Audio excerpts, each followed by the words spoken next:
Hey, so you woke up, grabbed your phone, rushed to work, scrolled through some emails, logged off, went home, scrolled through social media, went to sleep, and you're about to do it on repeat. And you find yourself in this space where you're going through the motions of the day. What I like to call it is that you're existing but not living. I firmly believe that everything that has life may be alive, but not everything that has life is actually living. You see, in this video today, I want to help you to discern the difference between existing or living. I believe you came across this video because something in you is searching or seeking for more. You know there's something missing to some degree. Maybe you can't put language on it. Maybe you can't put a finger on it, but you know where you are is ultimately not where you need to be. That you have this inkling that one message, one moment can change everything in your life. Today, what I want to do is to take you on a journey to discern the difference between existing and living. If I went a little bit deeper, I want to speak specifically to people who have subscribed to a survival state and maybe not even realize they're existing because survival now feels normal. Can I talk to you today? You see, there's something I want you to understand, that you're either existing or living. Family, existing is breathing, going through motions, just meeting obligations on a day-to-day basis. But living is intention. Living is designing. Living is creating. Living is moving from reacting, responding. I want you to live because life was meant to be lived. And I want you to hear me closely. The scariest thing in this life is not necessarily the fears that we tend to lean into as why we can't create change or take a bold step in our life. The scariest place to get to is really the end of your life, just to come to the realization that you live someone else's, that you spend your entire life chasing this borrowed dream and to some degree measuring yourself up against broken metrics. I want to help you today to live. Somebody needs to drop that in the chat. Today, I choose to live. There are three questions that I want to kick our time off with today because I really believe in the power of introspection. These questions should create a space that begins to allow you to silence the external noise and magnify the internal voice of destiny. That internal voice that says you are not your history. That internal voice that says you can still leave a legacy. That internal voice that says that you are not what has happened to you, but if you will respond in the right way, you can use what has happened to you as a mission and as a message and as a moment to ultimately change what can happen through you. Today, I want to help you to magnify that voice. The three things I want you to introspect on. Question number one is, when was the last time you were excited to get out of bed? I mean, you're getting out of bed with optimism, not out of obligation. That to some degree, the alarm clock doesn't become the torment that reminds you of the dread that you have to face, but the alarm clock meets you in motion. Come on, y'all.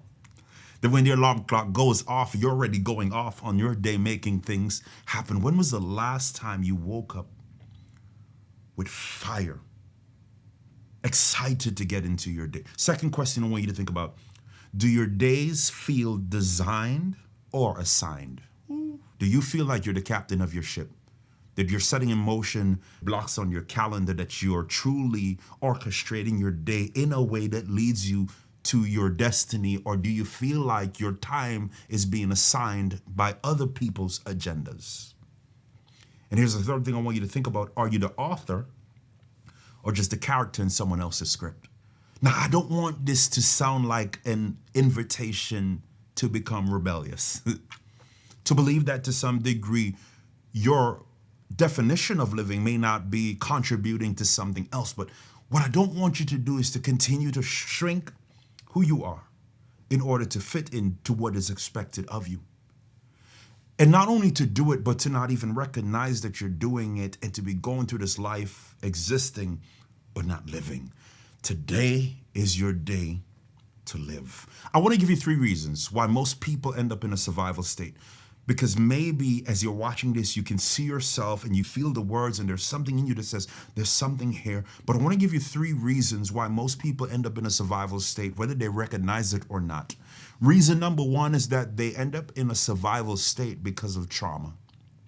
Listen to me, I firmly believe that life happens. But what I'm after is that most people's dreams die the moment their trauma occurs.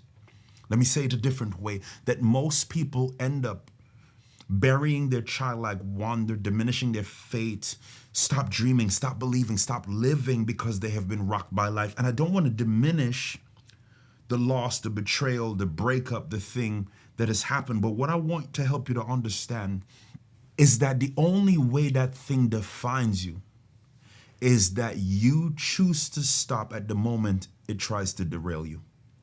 That if the last thing that happens or the last word that is spoken over your life is the word that is spoken by that trauma, then the trauma wins. But if the trauma becomes an opportunity for you to share your story and courage, then that trauma can become triumph. I'm talking to you. That tragedy can become a testimony. Come on. That disappointment can become a drive, something that can create something meaningful out of your life. Here's the second reason most people end up in a survival state is because they have experienced repeated failure. I'm not just talking about going through something once and missing the mark. I'm talking about trying over and over and over again. And it seems like no matter how hard you try to achieve this thing, the harder you try, the further it moves. I'm talking about the promotion that you thought was yours, but they passed you up on. Or maybe the job interview that you went through the process and you got to the final interview feeling confident that this was the time for everything to change. And you got that dreadful email that says we're moving on with another candidate. And you don't just hear they're moving on with another candidate. What you really hear is that you're not enough. But you see, when we experience that disappointment after disappointment, we can now allow the disappointment to define us. But I firmly believe that if you keep going, your rejection could be redirection. Come on. That rejection could be protection. Hello. That rejection could really be the shift that you need to go deeper in your development to achieve something you never thought possible. And here's the third reason most people subscribe to survival state is because they just haven't seen better.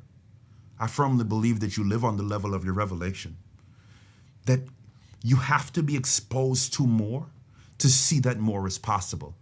I know this to be true in my own life because even being a young kid growing up in the Caribbean, my parents didn't just take us on vacations. They take us on what I call now vision trips. They took us outside of the walls of the Caribbean island to show us different parts of the world. And I realized that seeing that there was more outside of the Caribbean islands just opened up my mind to the possibilities that can occur to make impact. I still value and appreciate and love, and I'm dedicated to the fact that I'm an island boy, and that will never change.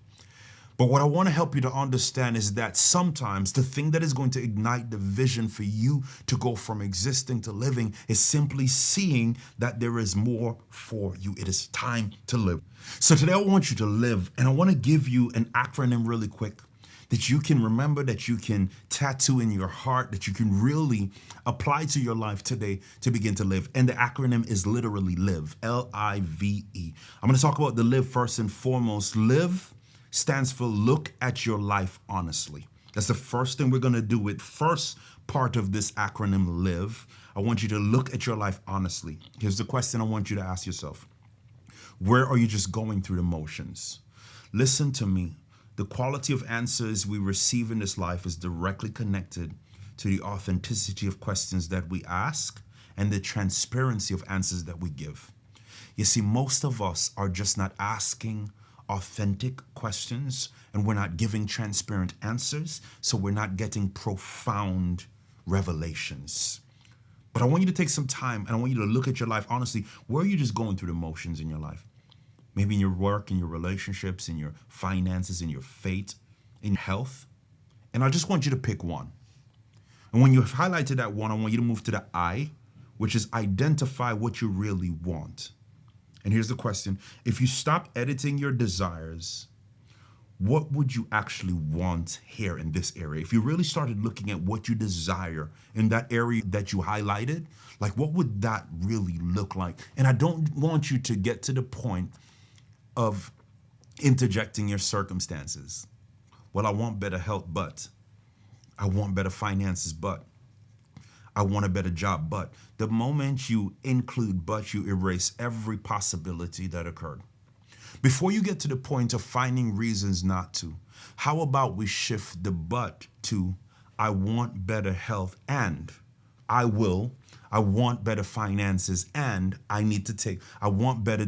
Anytime you use the word but, you release everything. Every time you use the word and, you find possibilities, you find opportunities that can really align. Here's the V. I want you to voice a new decision. One of the things that I was asked recently, because I just finished my book, Deeper Than Motivation, get ready, it's coming soon. It's coming real soon. Is how did you stay disciplined enough to get the book done? And I had to be transparent. I told other people about the deadline. I made a proclamation that it was happening at a certain date.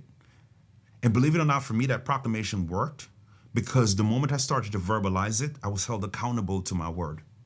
And so what I want you to do in voicing the new decision, I want you to speak out loud what you are choosing to do today to start living.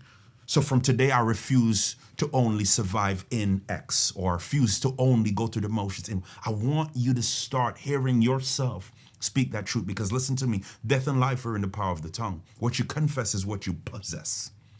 And if we go through the motions, keeping things in our head, they can ultimately never get to our heart. Hello? And if they don't get to your heart, then I won't get to your hands. And here's the E. I want you to enter one brave action. One small start. Not just a small start, a small specific start. An action step that you can take today to begin to live. Again, we're going to go through the acronym. L, I want you to look at your life honestly. Honestly, I want you to be honest with yourself. This ain't got nothing to do with nobody else. Okay? This is your life. If it's to be, it's up to me. Ownership is when you get to the point in your life that you embrace this truth. It's nobody else's fault and nobody else's responsibility. It's on you. The I, identify what you really want. Most people don't hit it because they don't aim at it. The saying that says you'll hit or come close to whatever you're aiming at. If you're aiming for something, you'll hit it or come close to it. If you're aiming for nothing, you'll hit it or come close to it.